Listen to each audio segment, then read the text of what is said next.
Well, there's a lot to learn. This is going to be number 2. What's the second thing? So here we're at Santa Clarita Artificial Intelligence /blog. I did a class yesterday talking about question number 1, the foundations of AI. What is it? How it works? And again, just something that I believe that I'm able to wrap my mind around. Hopefully, if you're into this world, or you should at least be figuring it out.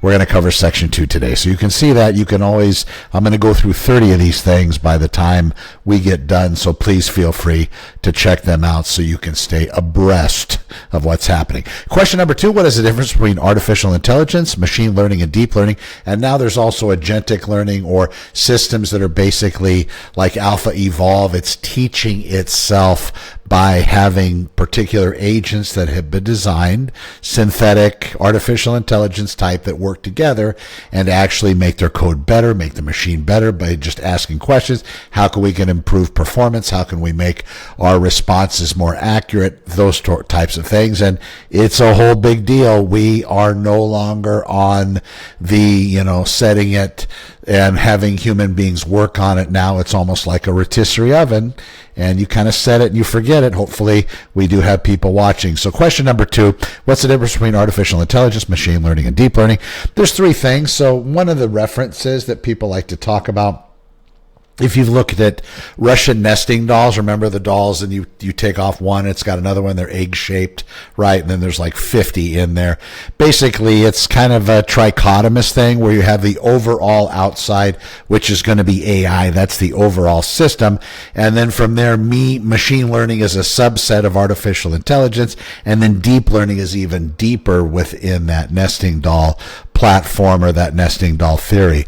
But what ends up happening is artificial intelligence, that's the broadest concept. It's the overarching goal of creating machines that can simulate human intelligence. Now, this includes any technique that enables computers to mimic human cognitive functions like problem solving, learning, planning, reasoning, perception. Early AI relied heavily on rule-based systems and logical deduction. Modern AI heavily leverages machine learning. You've probably seen this. You go into a ChatGPT or a Grok or one of the different systems and you ask it a question.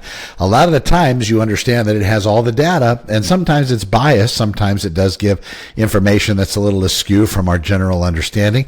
If you look at large language models that are built elsewhere, like DeepSeek through China, you're also going to get some restrictive responses, which might be a little bit different than the American models.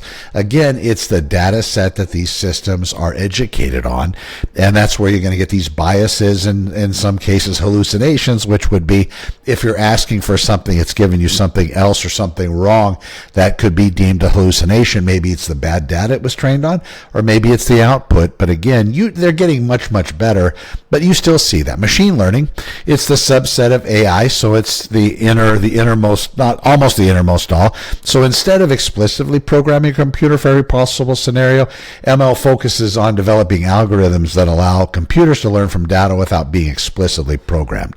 So instead of telling it, here's a block, and I need you to put the round peg in the round hole, and the square peg in the square hole, and the triangular peg into the triangular hole, and so on. You basically give it this, like we've done with chess, right? You teach it the game of chess. You give it all the rules to chess, and then you let it figure itself out. That type of machine learning, that does much better than one that we've actually showed it how to play the game. That's on all different platforms. Same thing. If you have the medical field, you have a doctor that teaches AI about medicine. It doesn't do as well as when you give AI the rule book or all of the particulars with regard to the entire medicine world, and then it comes up with some very nouveau and great ideas regarding how to best approach medicine. Same thing with mathematics and physics. It's creating new stuff. It's solving these things, which has gone beyond the human capability, at least at this point. You look at people from the past like Einstein, just incredibly sharp, right? he came up with some phenomenal things that even kind of brought into question some of the Newtonian physics that people put together. That being said, we now have something that has been created that's even smarter than us, that's going to be blowing through those particular statistics and those goals that we've had in the past. We're going to just blow past them. So that's where machine learning comes in. So common machine learning techniques include supervised learning, where models learn from labeled data, and unsupervised learning, where it finds patterns in the unlabeled data. Then reinforcement learning, where an agent learns by interacting with an environment and receives rewards or penalties. At the very beginning of artificial intelligence, and probably in some of the training runs now, you have multiple agents that are given a particular task to, let's say, identify a particular number, let's say a 6. The ones that don't get it, they get destroyed, they get deleted. It's going to be interesting to see if there's any carryover from that when the systems become even smarter, more intelligent, and, well, are given more power by the human beings that at least at some point had control. Hopefully they still do. I think with all the disruption that's going to be caused by AI, it's not going to be AI itself, it's the human beings that are controlling the AI. So that's something else to consider. If it's something you think needs to be stopped or controlled, or some kind of barrier put in, or some kind of controls or safety mechanism, you might want to talk to your politicians if that happens to be the thing. I would definitely learn a little bit more about that if I were you, if you're not. Finally, the innermost doll is the deep learning. It's a subset of machine learning. Along with that is going to be the autonomic type learning as well. And these are systems that are basically improving on their own. They're giving rules, they're giving tasks, and they're starting to develop their own rules, their own tasks, their own goals, and they're moving forward. They're making themselves better in every way possible, going way beyond what us as human beings are capable of. And in fact, the way that they communicate between agents no longer is understood by a lot of people that are watching this, because it's coming up with its own method of communication, where maybe as I'm speaking in this video, I might say, 1,200, 1,300 words. AI can do that in a much more conservative way, because the computer is actually much more conservative than us.